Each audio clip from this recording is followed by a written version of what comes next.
Geocachomaniacs.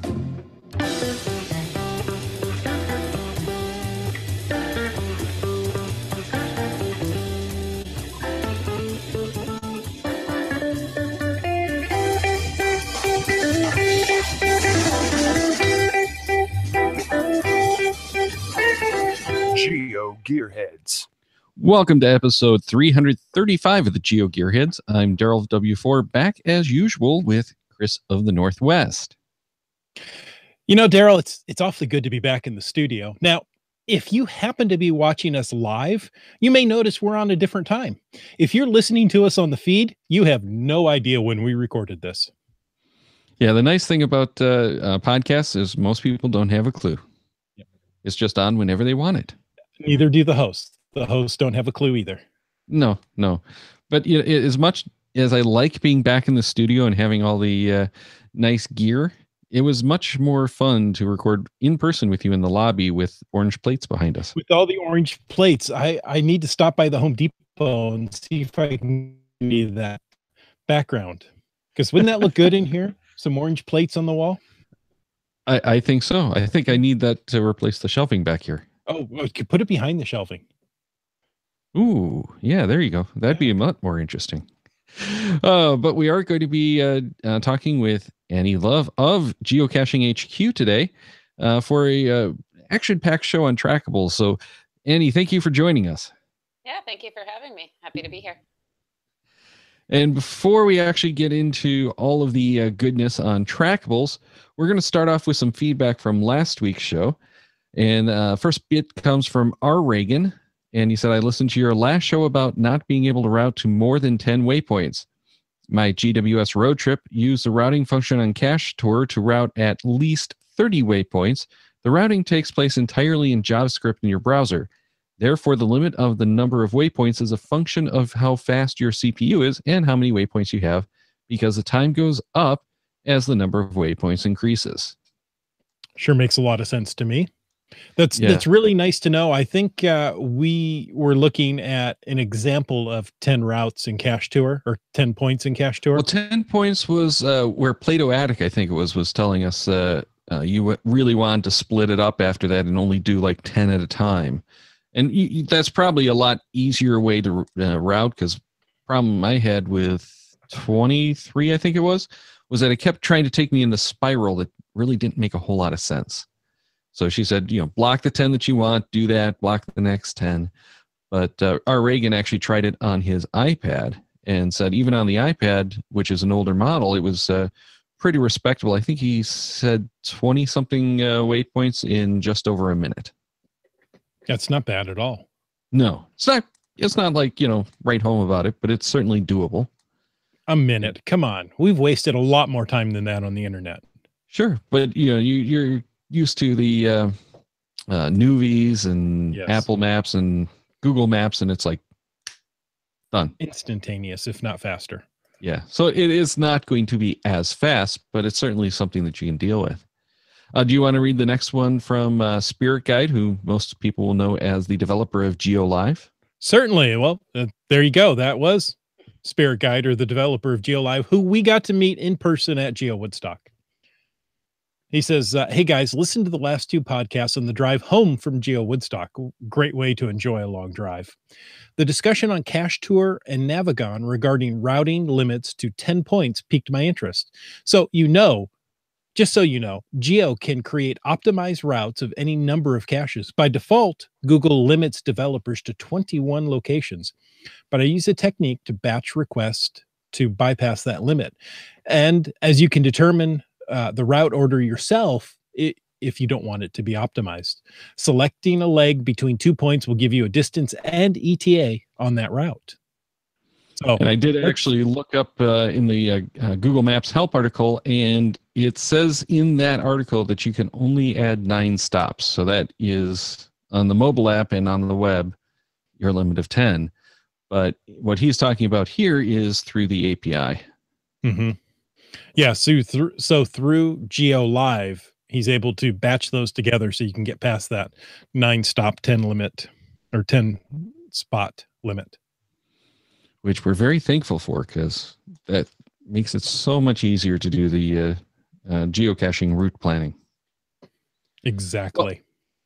Well, let's get to our meat tonight, which is Trackables.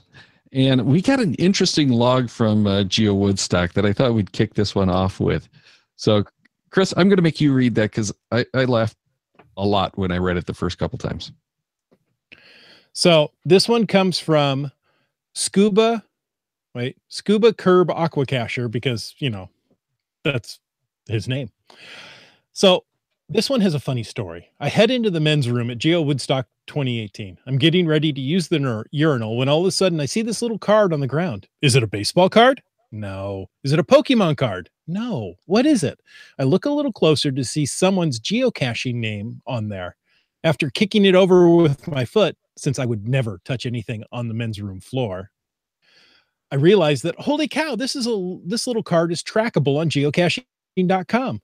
I punch in the tracking code to discover these guys are famous, and I have to check out your show sometimes. So thanks for the fun and interesting place for discovery. Yeah, so that one, Daryl, I did that one on purpose. I left it on the bathroom floor so people would find. No, I didn't do that.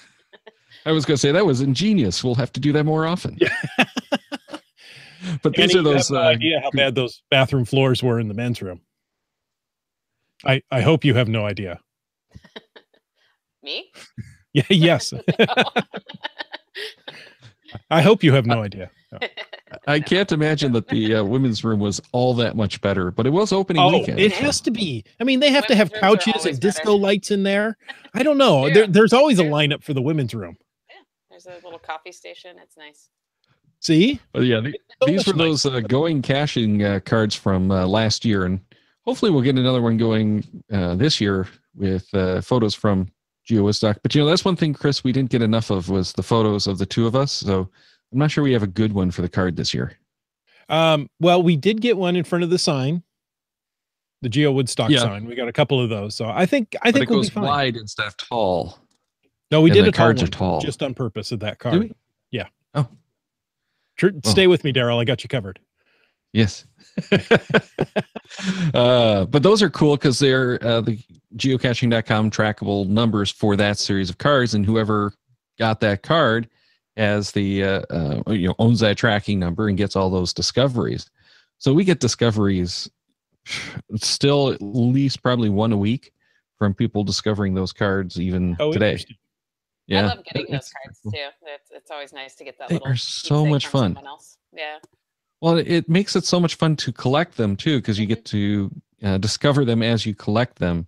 Right. And that was a whole thing. I did going caching for the first time last year, and it was so much fun to go through every night. We put together the list of the ones that we traded for. We actually got to the point where we kept them separate to the ones that we got in the packs got a different log, and the ones that we traded for, we gave them a different log because we just got so into it. It is a really cool concept. I like them. And then you have to make sure that you're not double logging since it's the same tracking number for that whole line of cards. Yeah. Well, the nice thing is the website can tell you if you've logged a discovery on a trackable before. So Sure. But we run those batches, because we were doing it in text file for the two different accounts, because my wife and I have separate accounts. But you put them in separately through Project GC to make it quick and easy. Yeah. But a fish out of water had a similar question, and that is, I am wondering, GC what I am wondering what GC headquarters thinks about the coins that were created in bulk with the same tracking number.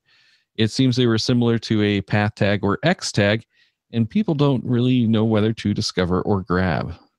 Yeah, those kind of create some confusion in the game because when someone sees a metal object or something a little bit more, not something more than a piece of paper like a card, they think that, oh, I'm picking this up, I need to grab it from this cache and move it to the next, because that's what we tell them to do. And so when they go and they say, wait, this is listed in New Zealand, or not the cache that I picked it up in, it creates a confusing moment. And especially if someone's new to geocaching, they're like, what did I do wrong? And so we tend to tell people that they shouldn't put the same code on multiple items. Like the playing cards that you get at going caching are a good exception because that's more of a discovery moment. But the items that end up in geocaches, it's just too confusing if multiple items have the same number on them. So.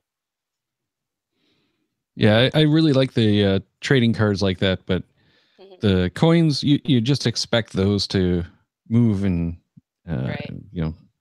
not be the same as like 2,000 other ones or whatever it is. Right. And that's kind of why I don't like path tags and X tags, because they claim to be trackable, but they're not trackable as a batch number, not an actual tracking number. Yeah, I think they have an interesting functionality. When you log them on pathtags.com, and if you are at an event, people want to have that thing to give to other people that they've met, and it's an affordable option. So I totally understand it. But yeah, as something that's trackable, it really should, to keep the confusion out of it, it should have a unique tracking code on every item. So right. And I think they've even changed the text on the path tags and X tags so it says log at instead of track ad. Right. It's not really tracking. Distinguish that it's something different. Yeah. Right. So yeah. Anyway, I would love to see a discover only option on our website at some point. That's something I keep begging for. So when we have some developer free time, maybe something like that could happen, but nothing at the moment. So are you saying take one of your trackables and mark it discoverable only? Yeah, I think you can do that right now. That. So like if I have my car trackable or whatever, I can put it as discover only, but just maybe make some different functionality so that there's some bigger distinction, so that if you're getting something that, hey, this is my personal swag that I'm going to give to other people, but I want you to be able to say where you got it from me or something like that. I would love to see something like that, but that's my dream world. So yeah, I love that idea. Nice. But right now, if you do have something like your car that you don't want people to steal, you make it a collectible. Right. And when it's in your possession, that's a big thing. If it's not in your inventory, you can't move to your collection. But once it's in your inventory, once it's in your inventory and moved to your collection, then you can make it. It's essentially making it discover only, so someone can't grab your car and take it, to another country. Or grab the shirt off your back. Yeah, that's true. We've broken down to car theft in this episode. I thought geocaches were nice. You would think so, until we're talking car theft and shirt theft. Yeah. Well, we've got a lot of feedback for this episode, and this next one, I have to say, is one of the most unique geocaching names I've run across. Okay. It's Unicorn Fart Sprinkles. Says, I can't say it with a straight face. I really tried. What are trackables exactly, and how do you go about buying them? Oh, that's a really good question. There's a little bit of a learning curve when you first start the game because it's a game within the game. So the idea with trackables is that they're items that want to move from geocache to geocache, and they want to collect stories and pictures along the way. So if I purchase my own trackable, which I could go to shopgeocaching.com, we have a list of distributors around the world that you can purchase your own trackables from. You might find a tag that you want and say, hey, I've got this little Matchbox car. I'm going to put this tag on that Matchbox car, and I'm going to send it to. I want it to go to lakes around the world because I grew up in a town on a lake, and I want it to visit other places that are just as beautiful. And so I might give it that mission, and other people would end up, once you place it in a cache, ideally the next geocacher would say, oh, hey, I'm going over to Lake Havasu next month. I'm going to take this trackable with me. And so they'd log it and say, hey, I'll move this along soon, and then they would find a geocache at the next lake that they go to and drop that in there. And so ideally you can set a goal of something to travel all over the world. You could set it to specifically meet someone at a geocaching event at a certain place and time. I've seen one of our former employees, Coco, who is the mother of Signal the frog, she had a friend in Japan who started a trackable, and I think it took about 2 years, but and this was early on in the game, but it finally made it to Geocaching HQ to meet Coco. So that was kind of fun, and I've heard lots of stories like that about trackables. So, but yeah, if you find one in the game, you should grab it if you know that you can move it onto a new geocache soon, and you'll put your log saying, hey, I picked this up, I'm gonna drop it in the next geocache big enough for this trackable, and then you would drop it hopefully closer to its goal location if it has a location it wants to get to, and then once you log the next cache, you can drop it in that cache with your log, and so then the next geocacher will come on and help it farther along. So, and if you're at events, there's the discover option of, I might have a t-shirt, I might have a car. So you would say, hey, I saw you at Geo Woodstock. It was nice meeting you. Thanks for showing off your cool shirt. So, yeah.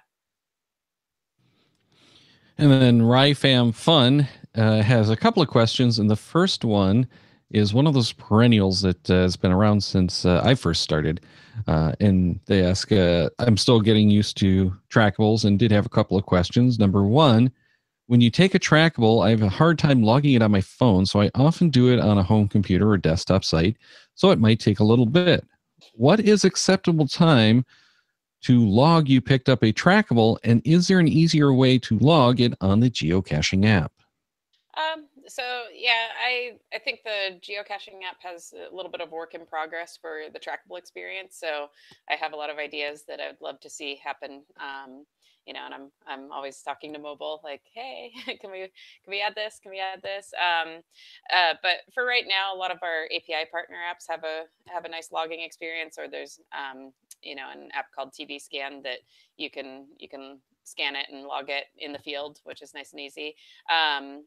But if you pick one up and you can't log it till you get home, say you're on vacation, ideally you should probably put at least a note on the trackable saying, as soon as you can, and try to get it moved within a couple weeks if possible. So if you go back to your hotel that evening and have Wi-Fi access, you could say, hey, out on my adventures today, I picked up this trackable, and I'll take it back to my home. I'm going to be back there in about 2 weeks. So typically, if you can't move it right away, letting the trackable owner know just through your message on the trackable page is really helpful, because if they know it's going to move soon, then they won't get like, why hasn't it moved in 3 weeks or whatever. So, but yeah, sometimes people go on vacation to places that are far away and don't have access to Wi-Fi or whatever, and they need to wait till they get home to log it, and that happens. But yeah, I generally will say 2 to 3 weeks.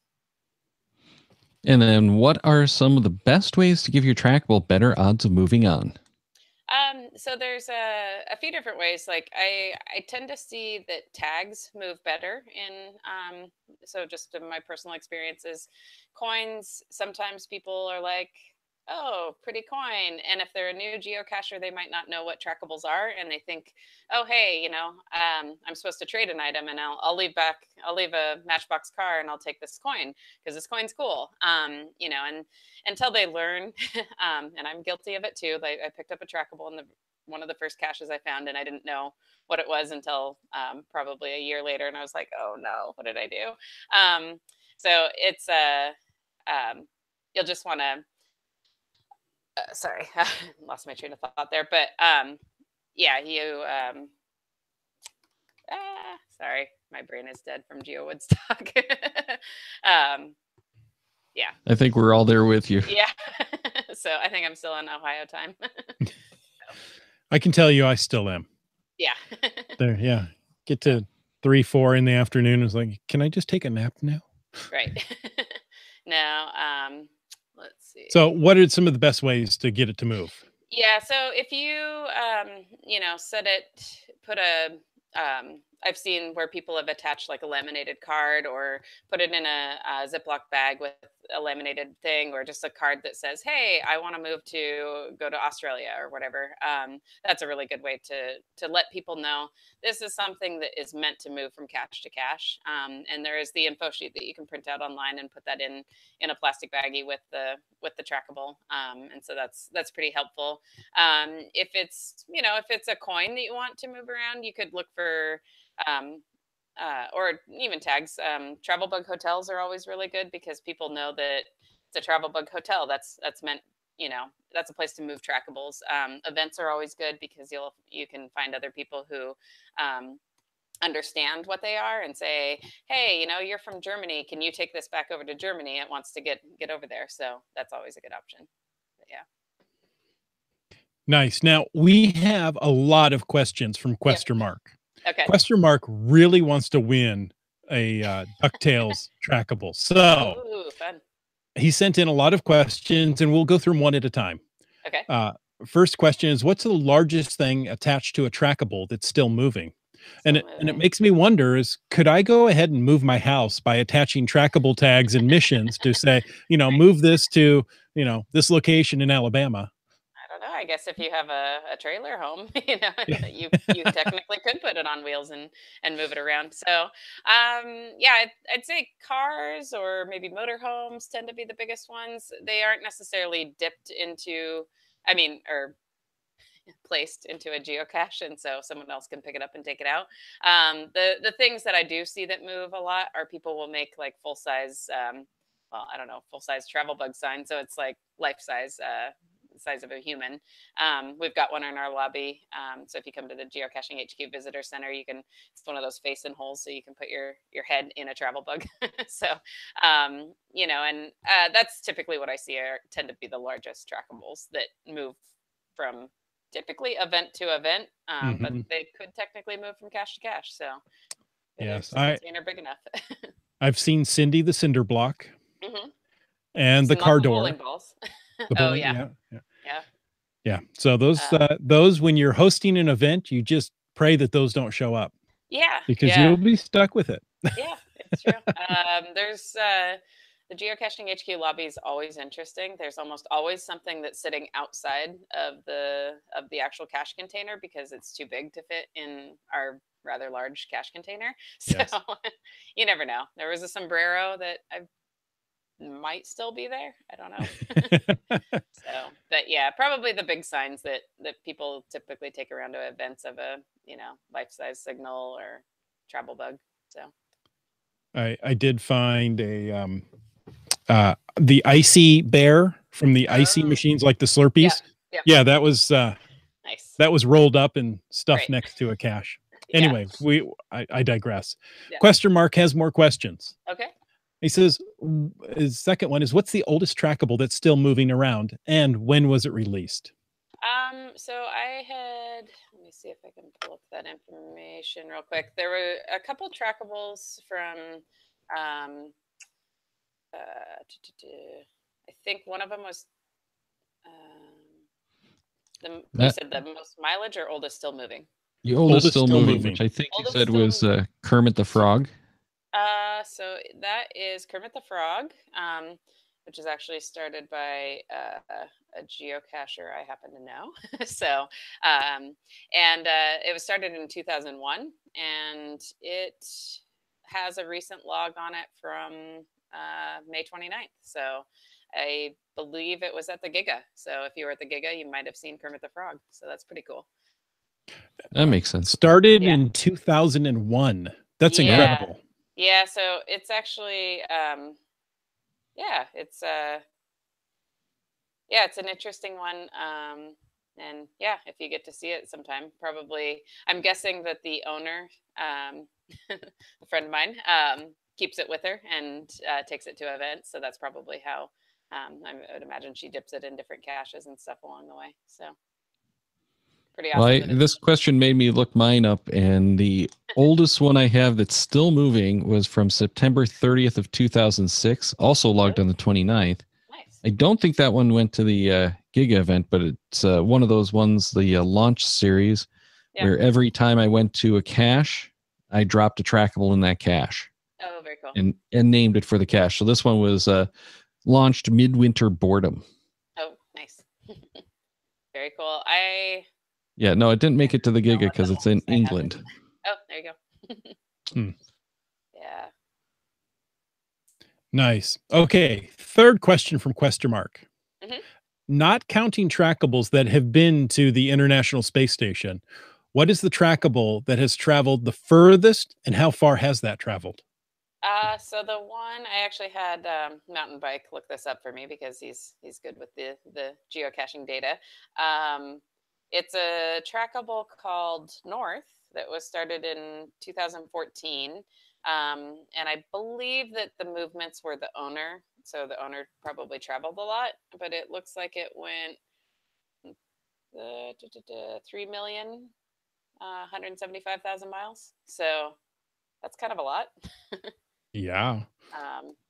But yeah, it stopped, according to the page, it stopped moving in 2015. So someone traveled a lot in about a year, basically. But yeah. Yeah, and there's a lot of people who will take a coin just so that they can use it to track the mileage. Yeah. And a lot of those third-party caching apps do have an option to automatically visit, including GSAC and GeoLive, who we heard from earlier. Yeah, that was one of the early on when I first started working at Geocaching HQ back in 2007. That was always a question that would come up, is like, is there any way to track my mileage from geocache to geocache? And I would say, well, start a trackable and dip it in every cache you go to, and that'll provide like a map of your movements and, you know, add mileage for it. So it's kind of a fun way to see like where all you've been. But, you know, when you're 6,000 plus caches in, you're like, oh, can't really go back and do that now. That's a lot, yeah. Yeah. And I did look up mine. Mine is many thousand miles less. It's another one of those launch series, and it only has 124,878 miles. That's pretty good though. But it is still moving as of the 25th, and that one was released on May 13th of 2007. Very cool. So it's 11 years old and still moving. Nice. Mine is significantly newer and has traveled less. It's actually the GeoGearHeads Patron Traveler that was launched in 2015. It's got 38,000 miles on it, but it hasn't been logged in over a year. So it's probably gone. We'll cross our fingers that it comes back to life. Exactly. Okay, last question from Quester Mark, I promise. This one is to each person on the episode. What's your favorite trackable? Maybe one you've discovered or one that you made or designed, and tell us about it. So, Daryl, we're going to start with you. You know, I really don't know what my favorite would be, but I think it was one of the Geo Woodstock ammo cans. Was it the Seattle one where they had that giant ammo can that you could walk into, a big like plywood one that was trackable? Yep. That I thought was really cool. Yeah. I think that's at Cache Advance. I think it's at their store. I wouldn't be surprised because it's kind of big and I wouldn't want to take it very far. It was at the 8 Mega last year. It's so it's still making the rounds. It does move. So nice. Those big trackables can move. Yeah, so I think that's my favorite. Annie, what about you? Either one you own or one you've experienced. Yeah, I'll say if you meet me, I have a personal trackable if I have it available, and it's a tag that it just means a lot to me because it's I walked the Camino de Santiago a couple years ago over in Spain, and 500-mile walk across the country, and so the tag kind of is just, it's me on the Camino holding my Sounders scarf for the local soccer team, which is, you know, one of my passions. So it's just a tag that has my three passions all together. So geocaching, the Camino, and the Sounders. I don't like to say that my favorite is my own, but just because it brings such good memories for me every time I see it, it makes me happy. But interesting trackable, so I'm going to add a second one, which I think I sent you guys a photo of. The most memorable one that I've seen was a trackable pair of underwear that ended up at Geocaching HQ. And yeah, I think it might be up on the screen right now, but that's some of the staff back in the time. We decided to all come out in the lobby, and to track it, you had to sign the underwear. So I think they were clean. Good thing that's not awkward. Yeah, not awkward at all. So, and luckily, one of my coworkers volunteered to wear the trackable underwear for the photo. So, like Superman on the outside of his clothes. Exactly. So, you know, we have no shame here. Yeah. Oh, how about you, Chris? Well, you know, I'm not huge into trackables, but I do have an You have a early nice collection. of an early lackey coin. Yeah, there's me. Yeah. And it's been signed by both Jeremy and Brian. Oh, very I'm cool. waiting to get a signature from Elias so I can have the yeah. original 3. Pick But, Oh, see, you there it really care went. about that coin. I really do. It's important to me. So I threw it on the floor. As it gets washed down the drain. Aw. Bye-bye. No. Oh, that's okay. Now, we have more questions. This one doesn't have anything to do with Quester Mark, though. Okay. He really wanted that trackable, Yeah. I'm telling you. I This one comes from Pika and Marmot. Says, is there an easy way to search for trackables that are nearby? Yeah, so if you go on the website, geocaching.com/track, down under the custom trackables, there's under bulk trackables, I think there's a thing that says custom geocoins, which pertains to more than just geocoins. But if you click on that, it has a map and should show in your area of all the local trackables that are available in caches in your area. One thing I would do, just click on that trackable and look on the page just to see that it was moved into that cache recently, because sometimes if they do go missing, the cache page might not be updated. So that map might, if you're going to go out specifically to find a trackable, just make sure that it's something that was dropped in there recently. So nice. Yeah. And then our next one comes from Team Past. Does HQ approve of Stargate caches and their mailing of trackables between cache locations? Should dropping trackables in these locations be avoided?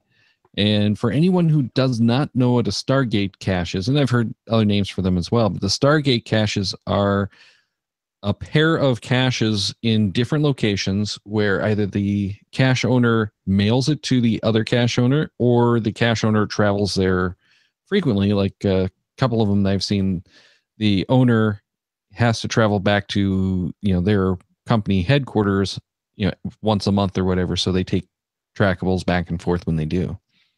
And it's just a way to shuttle trackables easily. Right. Yeah, we don't have any objections to it. The one thing that I would say is, if you're going to take trackables from a cache and send them somewhere else, or in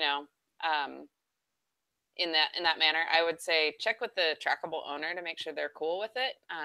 If the goal says, hey, I want to go to Germany, and these might end up in Germany, they're probably going to be cool with it. But it's always a good idea, if you're doing something that is not the typical movement in the game, just to send a message to the trackable owner and say, hey, I want to help your trackable get some miles in this cache. If I send these over there, that'll do it, and then I'll have some new adventures over in another country. So I think most of the time trackable owners are going to be okay with that, unless they have a specific goal for that trackable. Yeah, there are some owners that wanted to move by cacher, not by mail. So that would be the only problem. And often the they'll cache say page that on the trackable page, but if they haven't, it's just a nice courtesy to ask. Yeah, first. and usually the Stargate caches, or whatever their name is in that area, will say, I travel, here, and we'll take them with me, or they're mailed or something like that. So that way you'll know what the movement method is and if it conflicts with the mission of the trackable. Yeah.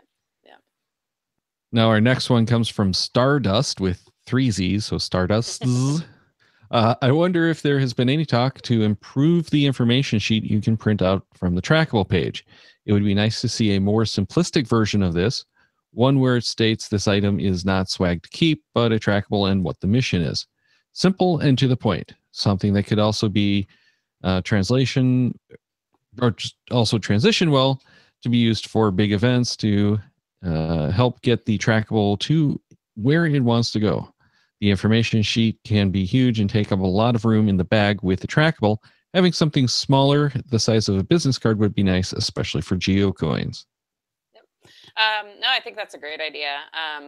One thing that because I work with our merchandise team at Shop Geocaching, I've thought about like, let's get some little laminated cards for both inside geocaches for you found a geocache and then maybe for a trackable as well.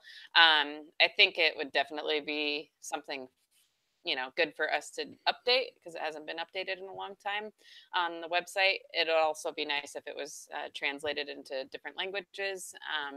And it's definitely something if one of our API partners wants to provide something like that for trackables, we're totally happy that if they would want to do that. So good idea. I like it.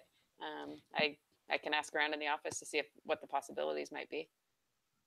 When I've seen some tags that say don't keep this, please keep it moving. Yep. I used to make my own tags and laminate them like business card or luggage tags. And if you want to grab luggage tags, some of those luggage tag holders are clear on both sides. That's perfect because you can make your own, fold it in half, slide it in, and you have, don't keep this on one side and put the mission on the other side, something like that. Yeah. So there's lots of possibilities. So it's definitely something we can look into. Nice. Now, this next piece of feedback comes from a person who I assume is a ham. That is Kilo Delta 8 Hotel Whiskey Golf sent an email. Should I only log a trackable one time or every time I see it in a different location or on a different date?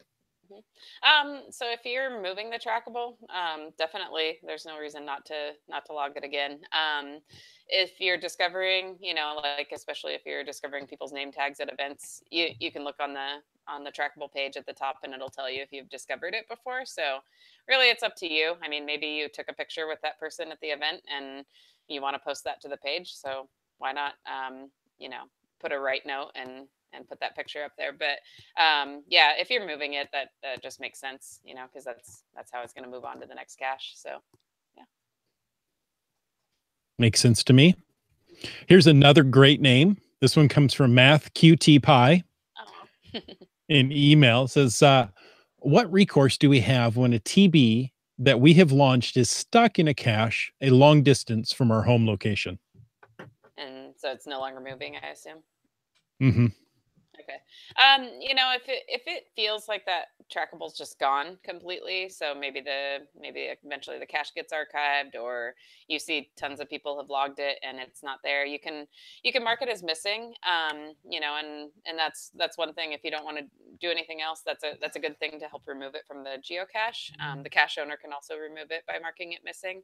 But then when you purchase a trackable, you own that code and you can do whatever you want with that code. So if you said, hey, I want this trackable to keep moving, I've got a very similar item, maybe it was a frog coin and you have a little fake frog, you could put that out and write track@geocaching.com on it and write the code and send it back out. And if you happen to know someone in the area where that cache is, maybe you can send that and drop it in that cache to start off, or you can start it fresh in a new cache and just say, hey, I'm updating the mission and this is now, grab it into your collection or to your inventory, and then you can drop it in whatever local cache you put it in. So and if one turns up later on that all of a sudden your trackable's back, you can, maybe the next person who holds the duplicate, you could say, hey, can you pull that out of the game, so it doesn't cause confusion, and either mail it back to me, or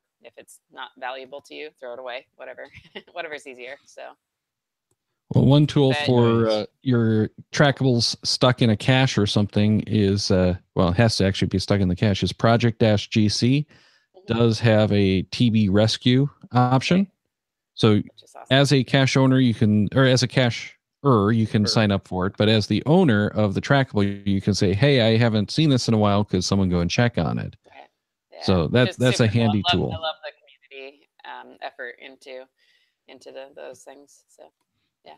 But yeah, that is the big problem with reusing them is someone just had a trackable in the chat room that hadn't been logged in 7 years that just popped back up. Oh, wow. And I've had, 2, 3, 4, I think 5 years was the longest one, where someone just lost it in the car or something and discovered it. And, oh, sorry, I've had this so long, I'm going to get it moving. Yep. Yep, it happens. I mean, you don't realize, and sometimes if I've heard of people's caching bags getting stolen, and maybe like later on the cops end up finding them and finding the bag and returning it to you, and it's like, yay, you can get these trackables moving again. The first ape event. Actually, no, I wasn't at the ape event. It was at the ape cache, but not at the event for Geo Woodstock when it was out there. One of the local cachers had all of their coin collection in the car, and it got stolen from the car. No. Youch. Yeah. That's not a fun day. No, but unfortunately, it does happen. Yeah. All right, we've got 2 more questions, and these are going to be the last ones before you have to get out of here. So, P. Steelman 1, what is the most unusual mission you have come across for a trackable? That's a good question. Yeah, I mean the trackable underwear was interesting because even to just touch the underwear is, you're kind of just not right, kind is of it? Yeah, you're like, do I really want to do this? I have to sign these underwear to be able to log it. I feel like at events you see crazy things, like people, maybe they're like, hey, you sign whatever, this thing on my body, and that means you get to discover the trackable. Geo Woodstock had a car, and it feels wrong to to deface a car, but that's what they asked people to do, was sign the trackable car, and then you get to discover it. So Ooh, I missed that one. That would have been cool. yeah, it was super cool. I took a picture of it. I haven't logged it yet, so eventually get that I logged think on I've there. run into that car at a previous Geo Woodstock. That was like Warren, Pennsylvania. Yeah, I've definitely seen others that you had to sign the car. Over in Germany, there was one at one event. There's a cashier in Washington State that, they have them sign their car at each event. Yeah. And she has a difficult time selling that car afterwards because it's been entirely written over. All right. Yeah. Those are some valuable signatures, though. Yeah, exactly. My probably most unusual ones that I've come across are things like the masks, where they want you to take a picture of yourself in the mask. Oh, yeah. But that's like probably the most unusual that I've seen. The one I always wanted to discover was the one that you had to go to the space station for. So it's in our lobby now, so you can discover it. But like, I would have loved to have been like, yeah, I have to go be an astronaut to discover this trackable. Well, and you could have done it. I could have if I had a lot of money. Oh, pshaw. Geocaching is free. Right. Yeah, sure. All right. Last question from P. Stillman 1. What do you see as the most user-friendly app or tool to log trackables? Yeah, like I mentioned earlier, TB Scan, it has the thing where you can just hold your phone over a tracking code, and if it's a readable code, it'll read it and automatically go to a page where you can discover it, which is like super cool. I think there's Project GC and other ones that will let you log multiple trackables at the same time. So if there was a lady at Geo Woodstock who had kind of her whole hat was trackables, and she had part of her dress was trackables, and she had a little card that you can go get all those, and so that's hundreds of trackables there, and that would be a lot of work to log them one by one by one. So I want to say it was 240 trackables, because I actually did go and do it. It was beautiful what she made with it. Yeah, she just puts the list on her profile. Right. She claims she takes it down after a couple of weeks, but she leaves it on her profile for a couple of weeks, and you just copy and paste it into Project GC and discover the whole thing as one lot. Right. It took it about half an hour, I think, for it to process my request for 230, 40 trackables. Yeah. No, there's several apps out there. I think TB Logger works to do multiple trackables at a time. So it just those things that make it more convenient. It makes it easier for people to log trackables and want to log them. So yeah. Yeah, and with TV Scan, I got hooked on running around parking lots and scanning all the cars Makes again. it so much easier with all the cars. Yeah. Well, I did it like one time at one event and by hand, and it's like, this is really annoying. Yeah. Yeah. You're missing. I mean, it's cool that people do that, but you are spending. I mean, Geo Woodstock, if you wanted to try to do every car, you would have missed pretty much the whole event, probably. So. And I've gotten many of those logs where I missed the event, but I got all the cars in the parking lot. I mean, that's one thing I love about this game is people take what they want out of it, and if that's something that you enjoy, and great, we all have our different things, Well, and for anyone who wants to get into this discovering of the trackables on car, make sure you walk all the way around the car, because I was finding them on the front windows, on the hoods, in license plates, they're just everywhere. Yeah. Not all states require the front license plate. Right.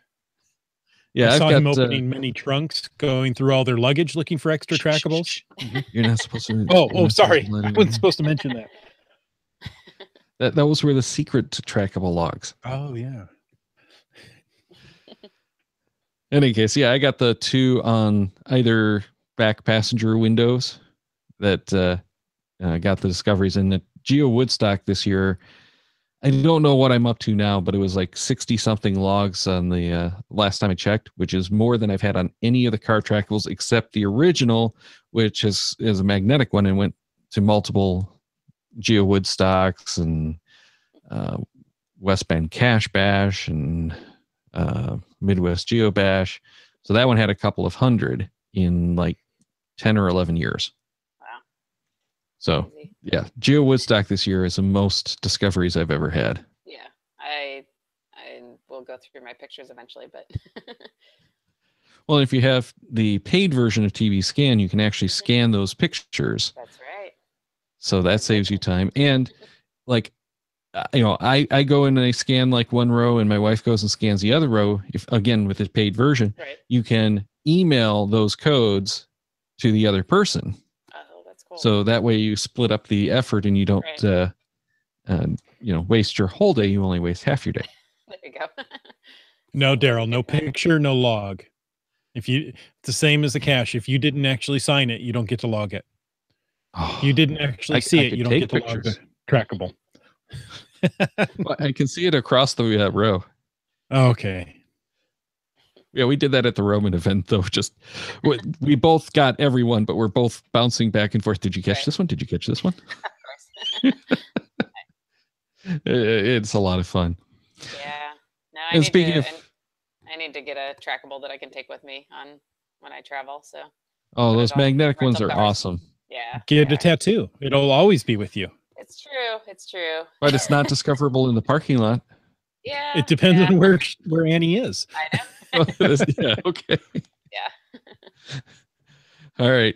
Well, thank you so much for joining us. It's been a pleasure, and I'm sure we'll get you back on and talk more about trackables in the future. Yeah, sounds good. Thanks for having me. Thank you.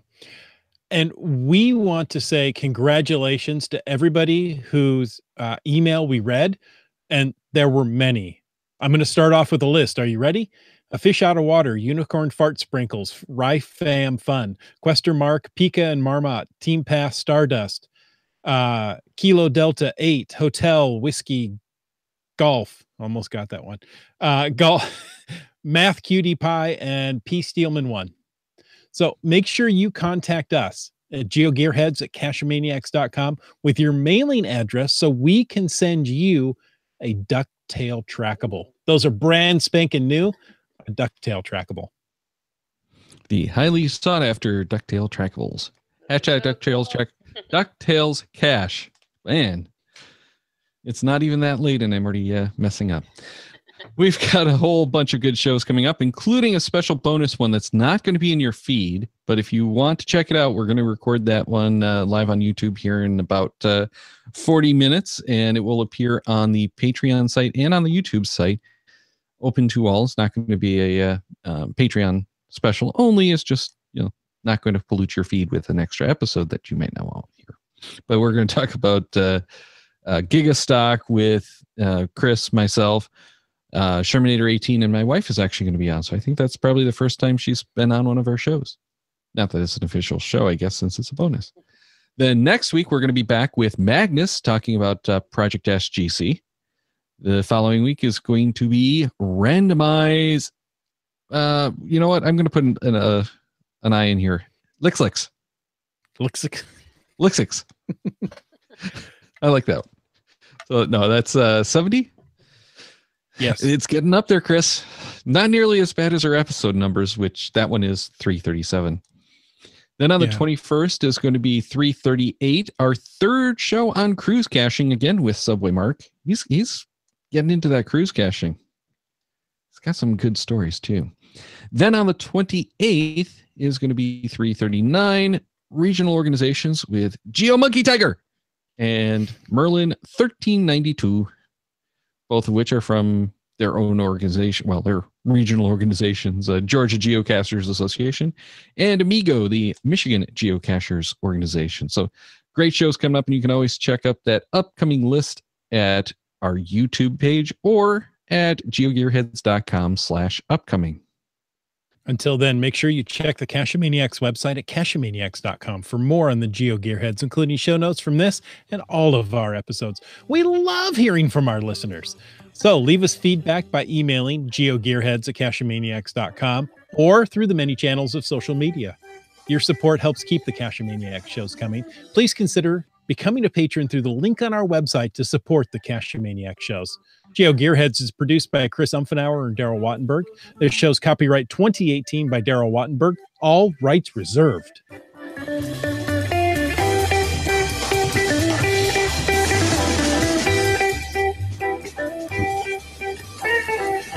Cash with the Cachemaniacs.